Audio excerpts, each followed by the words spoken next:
Really quickly, my name's Chris. I'm the co-founder and CEO of Plume. We build the largest RWA infrastructure and ecosystem and network out there. Now, we're going to talk a little about today why RWAs are going to go to zero and why this is all trash. So let me start really quickly and go from here. So before we get into it, maybe let's talk a little about what are RWAs. What's the definition? This is from Chainlink, where they say RWAs are about taking a digital token that represents something in the real world, right? So you take something like an equity, commodities, house, whatever like that, you put it away and you lock up and you put a token against it in the real world. That's what an RWA is, right? And so you have this idea that you mirror something in the real world on chain. That's what this idea of this RWA are. Now, why do people give a shit? It's this chart right here. Over the last few years, we've really seen an explosion in the interest around RWAs. You see this chart going up around the value of RWAs on chain today. We've gone from nothing to, today, this is even on a date, we're looking at around $20 billion today, right? So we've seen, while most charts in crypto are going down, this is the only one going up, right? Now, again, it's not just the assets themselves, the tokens are doing well. Now, this is in Q1. This is still a little inverted now with the market going down. At the end of the day, the RWAs have been the best performing tokens out there in the last year as well. So RWAs in totality, both the core fundamental piece of value coming on chain and two, token value, it's been one of the best performing assets out there. Now, why is it all fucked? Before we get to that, we'll talk a little about why people care. Right? RWAs are a massive opportunity today, right? Each subset of RWAs here, right, is larger than all of crypto. Crypto today is a $3 trillion asset class, right? Each subset of RWAs, right, which is derivatives, real estate, debt, equity, all these things are multiple hundreds of thousands of $1 trillion comparatively speaking, right? BlackRock alone, right, is a $12 trillion asset manager. So BlackRock, a single company, is worth 4 times of all of crypto. Right? And so this is why people are excited about RWAs. Because if we can suck in even a little bit of this and put it on chain, in theory, we're all going to get rich. Right? That's what this point is, and that's what people are excited about when it comes to RWAs. And when you look around today, you can see the headlines. There's a bunch of stuff going on. Citibank doing some stuff, Franklin. Everyone has seen the BlackRock Larry Fink news. We've got Visa doing all kinds of stuff, MasterCard releasing their own tokenized network. All these words of big companies doing stuff in tokenization. Now, the thing that is striking to me, though, when I dial the clock back a little bit, the thing that is funny is if you look at, I was asking a friend what they thought about and what was exciting about what was going on in crypto. And if you look at what people talk about, the thing that he told me last time was this. He said, this is one of the most exciting developments of crypto. It's AVAX today, right? Saying they're going to tokenize all of these DMV titles.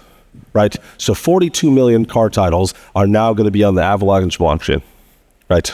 And, that's exciting for a bunch of reasons. One, it's quote unquote a real use case, right? You can talk about the DMV, I guess. You can say there's 42 million people now on the blockchain or 42 million titles, right? Although if you go back, right, just 1 year, we can see we had the exact same story come out a year before, where the California DMV was also thinking about putting car titles on Tezos, right? So just to say, there's not a single time in history when we've relied on big companies to come in and save the industry. And usually, in fact, when the big companies come in and talk about things, it's not real, just like this, right? If you go back even further, they've said this exact same thing in 2021 and 2020, right? So the DMV has, quote unquote, been tokenizing things every single year for the last 4 years, right? So it's bullshit. Right? And if you go into this, right, 2024, right, Salesforce planted this big NFT cloud, right? Let's do this NFT cloud, let's do all this nonsense with it. And if you fast forward again, if you look at this, it's marked actually exactly, this is the price of Bitcoin at the time.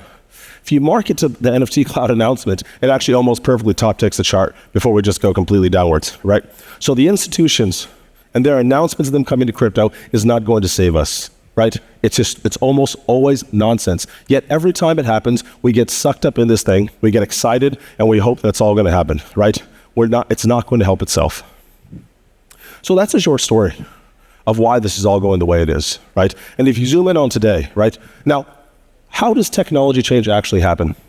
How does real adoption actually happen? Right? And there are a million examples around. So let's look at this one, right? Uber. Right? Probably one of the most transformative apps we've had in the last 10 years, right? Now, if you look at Uber, right, and you look at the mobile phone in general as a form factor, the reason why the iPhone became popular was many reasons, but one reason is you had applications on top that took advantage of the native form factor of the iPhone, like Uber did, right?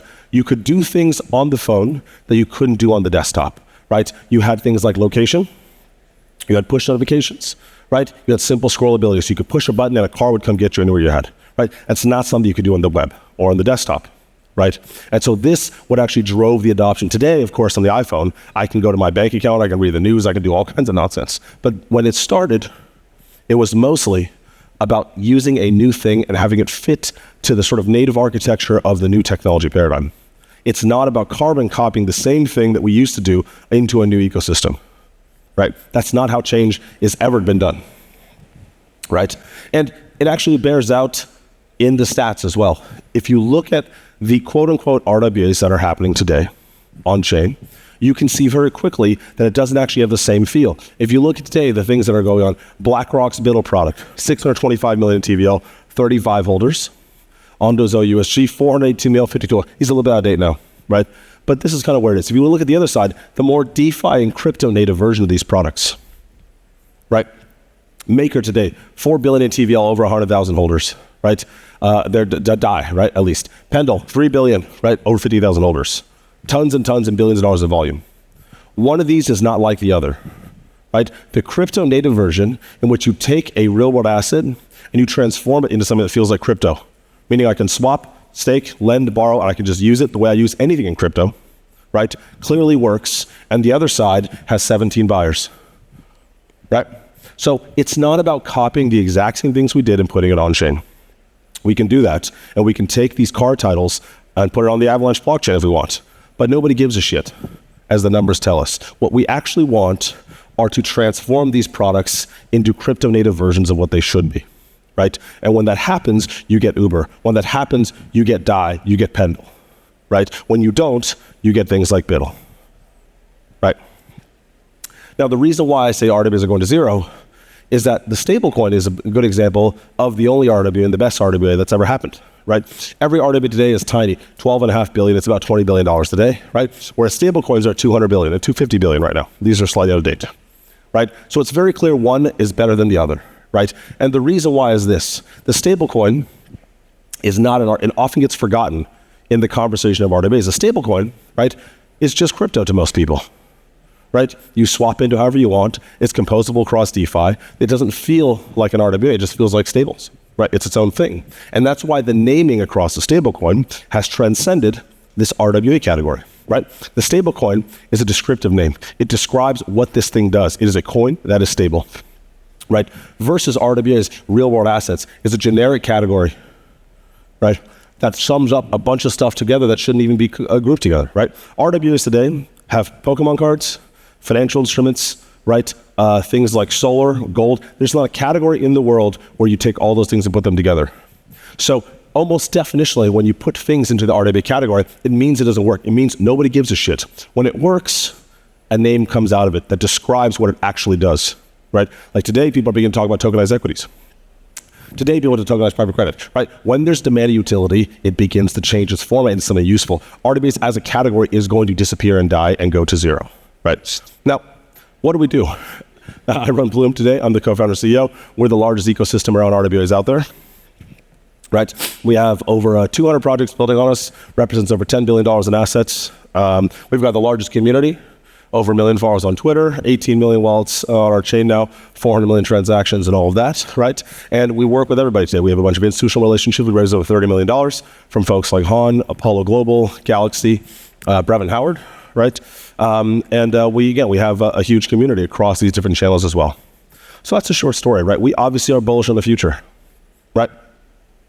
And this is our team and kind of what we've done, right? We're obviously bullish on the future of RWAs and where things are going. But today, these RWAs lack network density, right? There's a problem with RWAs in which today they're spread across too many things. Each chain has its own flavor, its own style, right? Everyone knows of Solana as a meme coin chain, right? And so that means the ecosystem, the liquidity, the protocols, and the flow all strings together to focus on the same thing, on meme coins, right? And there's an alignment between those things. Versus if you look at Base today, right? Base today, just because of proximity to Coinbase, has a wholly different feel, right? That's why they have Friend Tech, that's why they have Warpcast, that's why they have more of a social fi feel. That's why Jesse is running around the streets trying to get people to buy pizzas, right, on chain, right? It's a very different feel. So each chain has its own ecosystem, its own feel, and there's an alignment between the protocols, the liquidity, and the ecosystem. And that's what the focus is for us. We combine this whole thing today, so we have an end-to-end product that focuses on technology. We have tokenization, we have a chain, we have ecosystem, liquidity, and all that to combine to create a single unified ecosystem, the best place to bootstrap RWAs, right? And we've seen the market agree with this, right? Almost every major RWA protocol comes to Plume today because they start trying to go somewhere else. They realize they can't get attention, right? They don't have the focus.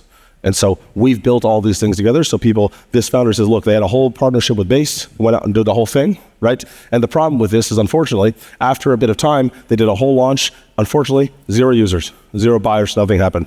They came to us in just 2.5 weeks. Sure, it was just testnet, over 400,000 transactions, 100,000 new users, right? And we hooked them up with an LP, did a $10 million deal, and now they have momentum, right? Same thing with a big asset management firm, $40 billion asset management firm. Said we've gone out, we've talked to every single protocol chain ecosystem out there, and we can't do it with anybody else because if we want to tokenize something, it's not just tokenization. You've got to tokenize, find initial protocols to distribute. You have to find a community to buy it. You have to find an ecosystem that wants to integrate it and make it useful across the chain. It's all these things together, and they've all failed. So that's why they come to us as well, where they can do the whole thing in one go, right? So that's what Plume is today. A purpose-built chain for RWAs. We focus on making it easy to interact with the real world on-chain. Most people are trying to take crypto and bring it to the real world. So the real world people can use crypto. It doesn't make any sense. We take the real world and bring it to the crypto ecosystem, and we change these products and format them so that the end users in crypto can use them, right? Just like the stablecoin today, we don't have to think about it as an RWA, right? When RWAs are done correctly, they're no longer RWAs, they're just crypto. You swap into it, you stake it, you lend, you borrow, you use it just like you would anything else on chain, right? And that's what we do today. We take the real world, we turn them into tokens. When we become tokens, the line between crypto native assets and real world assets blurs, and everything just becomes tokens. It no longer matters. So now you can mix and match them however you want. And we build an ecosystem where you can follow existing behavior, right? The existing world is very simple. When the market is up, people like holding tokens, right? When the market's up, you full port Farcoin, right? But when the market goes to shit, as it always does, right? People roll back into RWAs. Today, it's just stablecoins, right? So what we're doing is increasing the surface area in which you can interact with the real world once the market goes to shit. So now instead of just stables, you get yield-bearing assets, right? If you want to, you can roll it into gold right now, which everyone seems to like, right? If you're bullish on this, you can buy uranium. You can buy camel farms on Plume. You can buy treasuries. You can buy private credit from Apollo. You can do these things. And while you're doing that, take out a loan against it, buy more shitters if you want, or go into Morpho and loop against this thing and make it real and do more. That's the idea. We're not RWA maxis, right? We want to make it easy to bootstrap real world assets on chain, to make it easier for the crypto native audience to use these things in a free, permissionless, composable, open way, right? Again, repetitive stuff. We have a bunch of, it's a big ecosystem. We got a bunch of shit out here, right? Then we focus on 3 use cases: earning, trading, and speculating. You can see a bunch of our applications here, where you have things like equities, you have things like speculation, we have things like Pokemon cards, you have things like energy, minerals, and all of that. And we make sure it's all composable day one. So when you come to Plume, right, we tokenize it, we help you find the money and capitalize it, and then we help you distribute it through DeFi. Right? And we focus, number one, on our community. We've got a big group of people who we work with, the Plume Goons, right? Who we love working with, who are passionate about what we're doing, right? We've got a couple people get tattoos of a logo. It's an old logo, so unfortunately for that guy. We've had a few people really get into it with us, and so we've been very grateful and excited to do it. And really the way we frame it, right? In America, we have an application called Robinhood, right? And Robinhood was a new way of trading equities on the phone, right?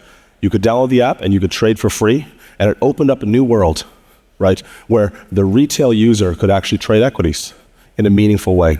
And that's the first time it brought new users into finance, right? And more importantly, it actually showed that the retail user could actually bully around the larger user, right? Because of Robinhood, we had things like GME, AMC, Doge, and SHIB, and all of these things, where the retail user came in and bankrupted an $8 billion hedge fund called Melvin Capital, right, who was trying to short GME all the way up.